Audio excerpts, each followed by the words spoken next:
As is the case with anybody that purchases stuff, and those that like to collect things specifically, every now and then we get buyer's remorse. Those things that we buy either through FOMA or the love of it that just makes your mind not think right, or just not vet the situation enough. And that's definitely what we're getting into with this particular video. I've done a video where I've done all my most prized things that I've bought, the things that I cherish the most, but I thought after doing that video, why not we get into the things that I didn't so much like buying, the things that I to this day regret buying. So with that said, let me get in here first off and let you guys know that pretty much with all of these items, I've been able to contact the company and get replacements for damaged goods. So this isn't a video to say, don't trust these people. Well, there's one specifically that I would argue that, but it's not to say don't trust them, but just be aware. Especially if you're buying these things secondhand, you might be aware of this stuff as well. So, and as always, my top list, definitely let me know down in the comments below, what is something that you bought that you have buyer's remorse for? Something that you FOMA after, something that you didn't vet enough, and now you regret it. So with that said, let's jump into my top 5 most regretted buys plus one. Now, anybody that knows me long enough will know one of these items specifically will be in this list. And yes, that is my Clannad Kickstarter visual novel edition from Sekai Project. Now back up here behind my head, I have the replacement one that they sent me, but this is the original. This is the one that they sent me the first time. And I think it's something that once we received it and seen what their plan was, I was extremely dissatisfied. There was nothing about this that had me going, yay, I can't believe I spent as much as I did, because everything about it screams mistake. I mean, from the get-go, getting it inside of a padded envelope is not a good sign. If you ever get anything that is collector or limited edition and you get a padded envelope shipping it to you, you know something went wrong. I don't know what possessed them to think, let's send a limited edition inside of a padded envelope. But despite that, upon arrival, yes, the padded envelope did lead to it being pretty much squished. There was several items in here that was kind of just thrown in the padded envelope that ended up damaged. Everything about this didn't go well. But putting that aside, even if you think, okay, well, it arrives perfectly in good shape, but it's the most flimsiest cardboard, it just kind of sandwiches itself. Then this, thankfully they learned from their mistakes when they went into the other projects, like their Grisaya one doesn't have like Kickstarter all over it. I don't know what possessed them.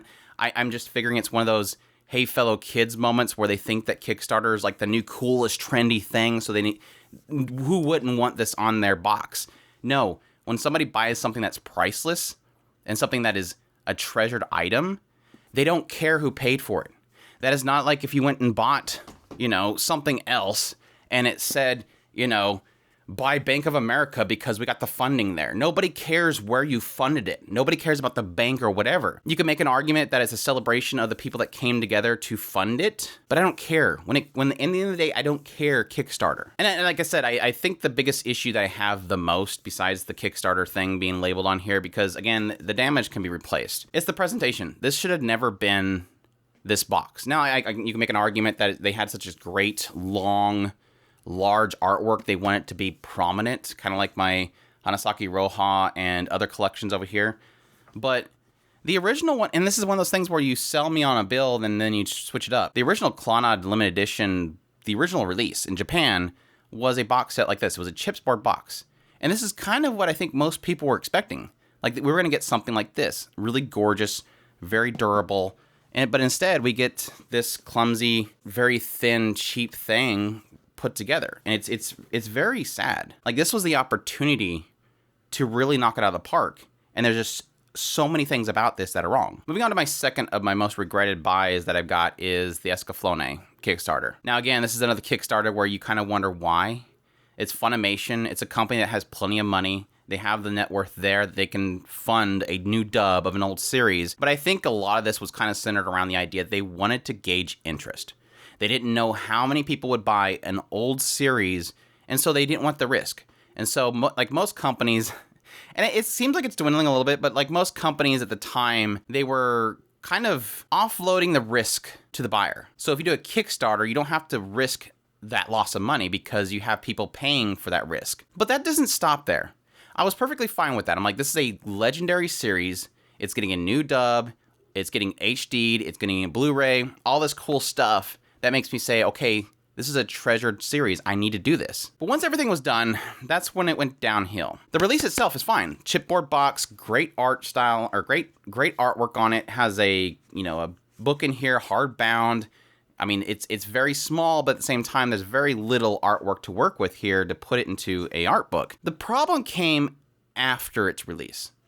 And it was actually before it was released, before I even got this in my hands, because I know that because the unboxing video I did for this series already knew it was happening. And that tells you a bad sign. If I'm knowing about something before I unbox it, it's proof that somebody screwed up. There was shipping issues, obviously. When I first arrived, this was pretty much loose inside of a large box with the poster. So this thing was just kind of sliding around inside of there. There was several discs that had to get replaced. The poster itself was damaged.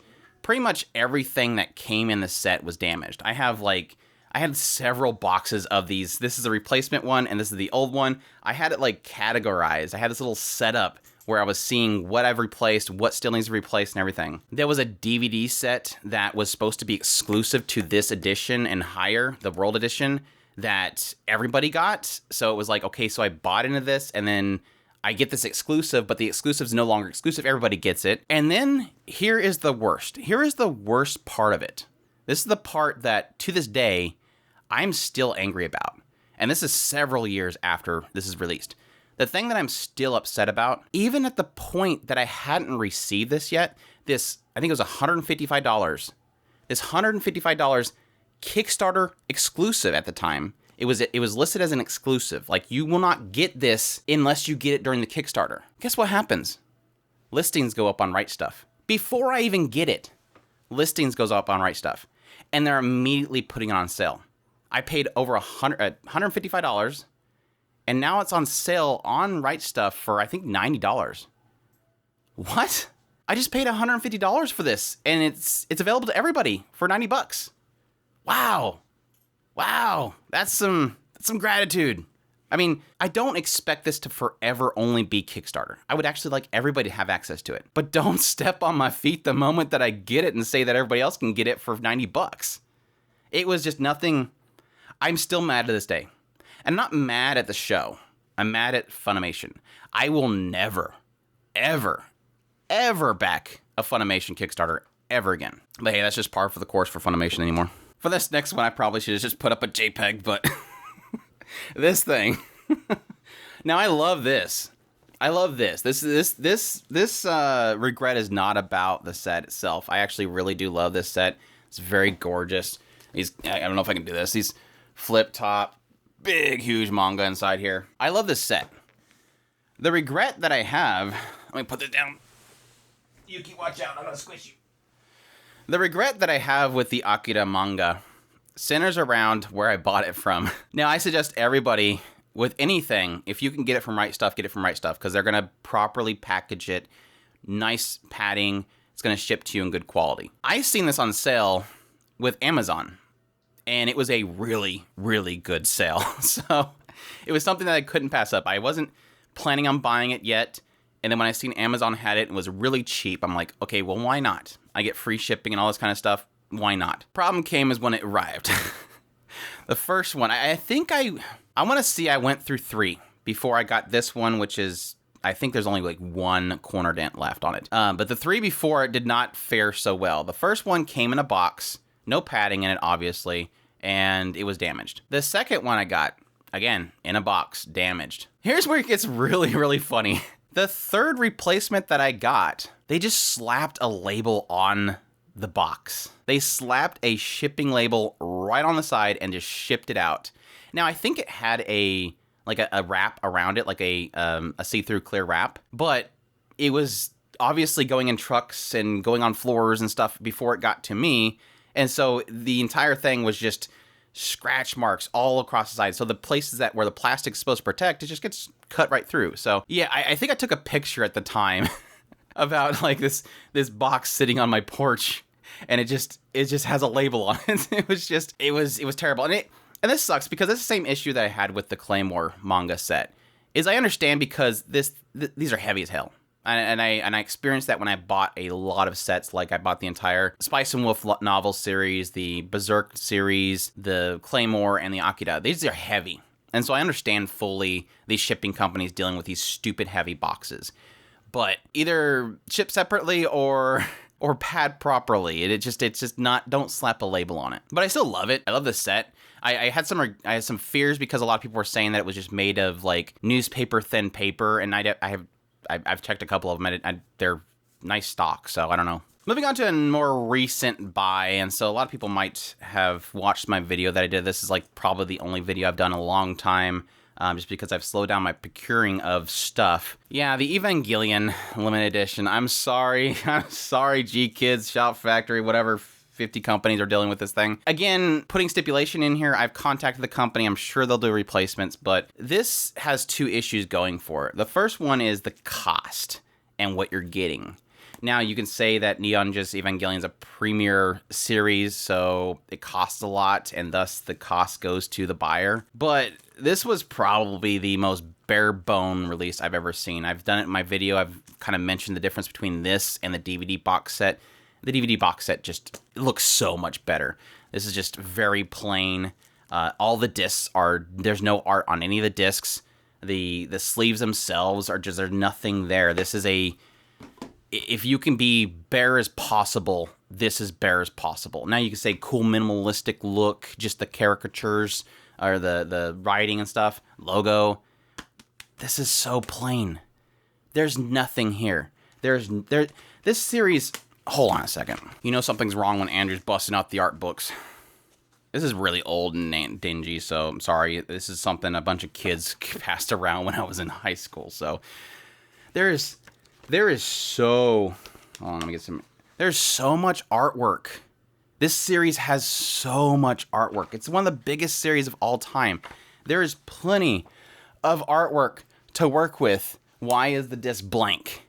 It doesn't make sense to me. But yeah, besides that, like I've showed in my video, all these jewel cases are scuffed. There's tears in covers.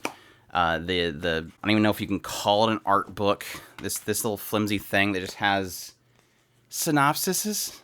I mean, there's so much that you could have done with a super ultimate release of this stuff. And yeah, granted, there is an ultimate edition that was, I think, released in Europe or something like that. But still, this is like, I think $150. This is bare bones. This is very disappointing, and yes, I at this point regret it. I almost wish I just bought I think the only reason I bought this is because I want the original dub, but if not for that, I probably just got the regular release on sale or something. Moving on, this is a regret buy because I didn't like where the story went. Let's be specifically clear, I didn't like where the story went. I just revealed it.